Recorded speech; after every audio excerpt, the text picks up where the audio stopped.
ఈ ఇంట్లో నువ్వు ఇబ్బందిగా ఏం ఫీల్ అవడం లేదు కదా? మీ ఇంట్లో ఎవరెవరు ఉంటారు?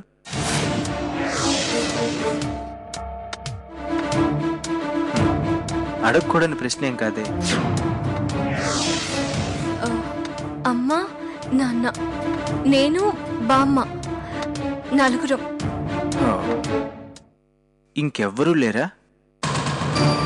బహుశా రాధి గురించి తెలుసుకోవడానికి అడుగుతున్నట్టున్నాడు.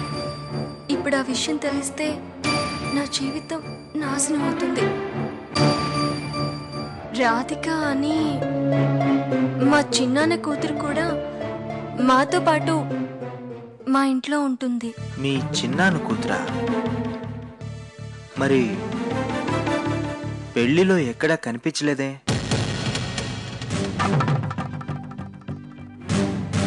మీతో పాటు మీ ఇంట్లోనే ఉన్నప్పుడు కనిపించాలి కదా? రాధిక వాళ్ళ అమ్మది ఏ కులమో ఏ జాతో మాకు తెలీదు.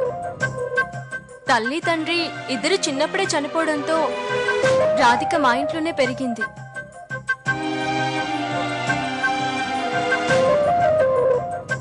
అనాథలా వదిలేలేక ఇంట్లో తెచ్చి పెట్టుకున్నాం. పని మనిషిలా అన్ని పనులు చేస్తూ మాతోనే ఉంటుంది. పెళ్ళన్నాక పని వాళ్ళకి చాలా పనులుంటాయి కదా, అందుకే మా వాళ్ళు మీకు పరిచయం చేయలేకపోయి ఉంటారు.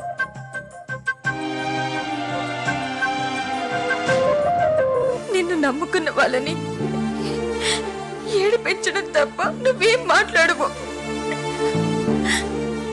నిన్ను బాగా అర్థం చేసుకున్నాను కృష్ణ.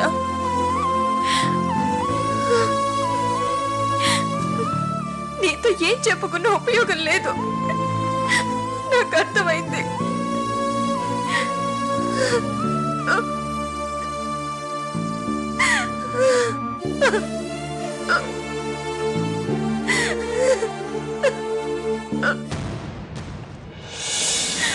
రాధిక,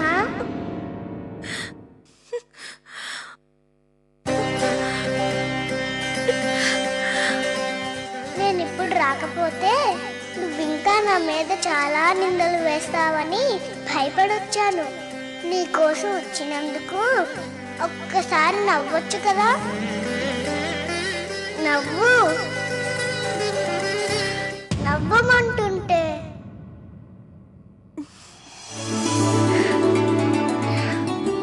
అమ్మయ్య, నిన్ను ప్రేమించిన మాధవ్ తను తాళి కట్టింది నీకేనని తెలుసుకొని నీ కోసం వెతుక్కుంటూ వస్తాడు కదా?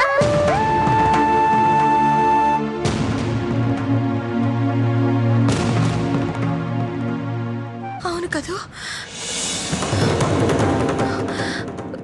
ఇప్పుడేం చేయ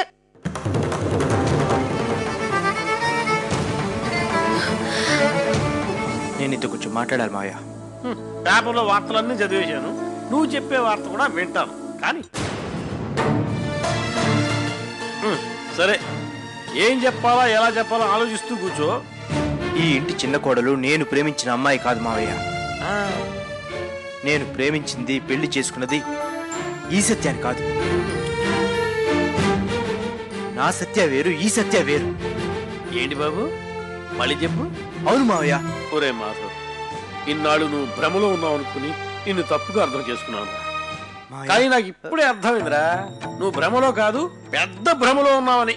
మావయ్య, నేను ప్రేమించిన అమ్మాయి రాధికే అయి ఉంటుంది. ఎస్, 100% రాధికే. రా. ఎక్కడికి? నాది భ్రమ కాదని నిరూపిస్తాను. రా. ఒరే మాధవ్, నేను చెప్పేది మాధవ్. అయ్యో సరే,